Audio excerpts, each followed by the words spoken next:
A bombshell report about NASA has been released, but is it as damning as it looks? Hey all, I'm Jacob, your spaceflight correspondent for Orbital Edge News, and this is your Space Pod for October 13th, 2025.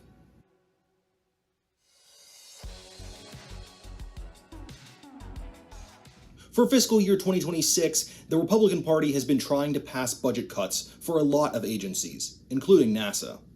2 days before the current government shutdown began, Senate Democrats released a scathing report on what NASA has been doing behind closed doors. The report is titled, "The Destruction of NASA's Mission. Whistleblowers Reveal OMB's Unconstitutional Plot to Gut the Agency." We've got the full report linked in the description below if you'd like to read it for yourself. In the report, Democratic senators claim that NASA has been laying off staff since as early as June.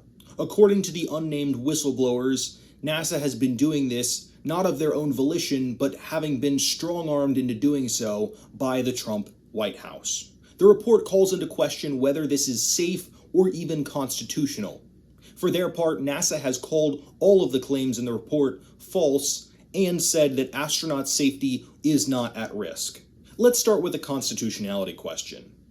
The report claims that the White House Office of Management and Budget, or OMB, does not have the constitutional authority to be making these decisions. Of course, the White House disagrees. It's quite possible this question may need to be decided at the Supreme Court at some date in the future. Now to the safety question. Of course, fewer personnel and less money to work with could cause some issues for NASA with safety. Beyond the safety, many missions may have to be cut back or cut entirely from the roster. This could jeopardize NASA's attempt to return to the moon, or jeopardize their ability to deorbit the International Space Station. Even if the layoffs have not started yet, as the whistleblowers claim, they will be soon.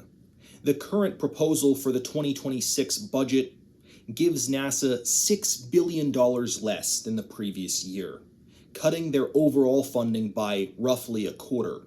While the senators' figures should be taken with a grain of salt, they do allege that all of these cuts to NASA would cost the U.S., quote, $46 billion in economic output, 860 fewer PhD STEM graduates, and 10,700 fewer U.S. researchers. The most poignant line in the report says, quote, "All told, the administration is calling for the smallest NASA budget since 1961.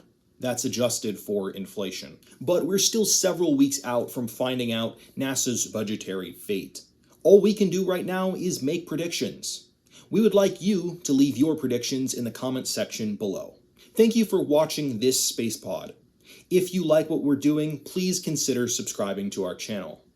I've been Jacob, your spaceflight correspondent for Orbital Edge News, and I'll catch you out on the launch pad.